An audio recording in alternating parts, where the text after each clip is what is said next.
This week's book, Grit by Angela Duckworth. Angela Duckworth is a renowned professor of psychology from University of Pennsylvania, and she wrote this book after an extensive research on the difference between the highly successful people and the average. And contrary to the popular belief, it was not talent that was the most important ingredient for success. It was actually grit, perseverance. And by shining light on talent and emphasizing talent, I think there's a tendency to leave everything else in the shadows. And Dr. Duckworth explains that the reason we emphasize talent is that it gives us an excuse to be mediocre and complacent.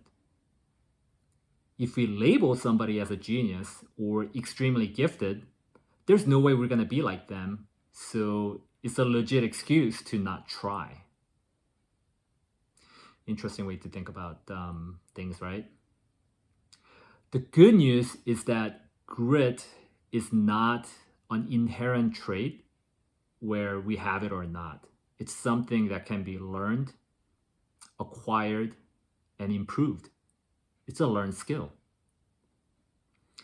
So she lists the 4 ingredients for developing grit: interest, practice, purpose, and hope. Interest. You must be interested in what you're doing.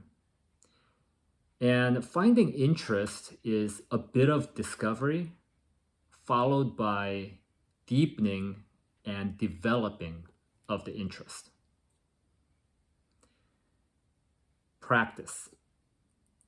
In order to develop grit, one must engage in deliberate practice where they set goals that's just beyond their reach and also measure, reflect, and plan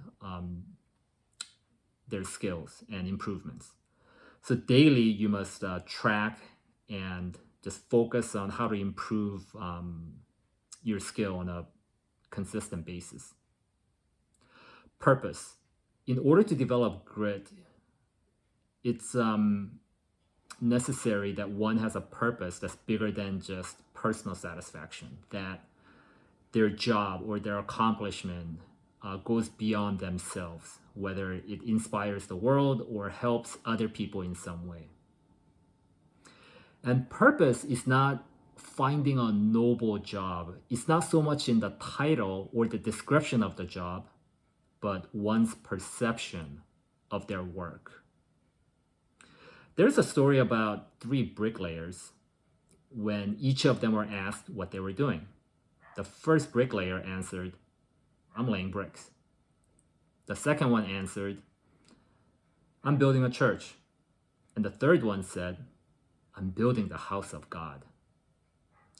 So it's not so much what you're doing, but what you think that you're doing. Able to draw some sort of meaning in one's profession to how they are contributing to the society. The last is hope. And there are 2 kinds of hopes. One is simply, I hope tomorrow is better. But the second one is, I resolve to make tomorrow better. The bottom line is that successful people had a growth mindset, whereas the average people had fixed mindset. And fixed mindset is thinking that one has certain talent and personality that really can't be changed. Whereas growth mindset is believing that any skill can be learned, practiced, and improved. Dr. Duckworth said if she ever gets a tattoo, she's going to get one that says, "Fall 7, rise 8." There's a famous saying, success is never final. Failure is never fatal. It's courage that counts. So that's a short summary of this great book, Grit. I'd highly recommend it. Check it out.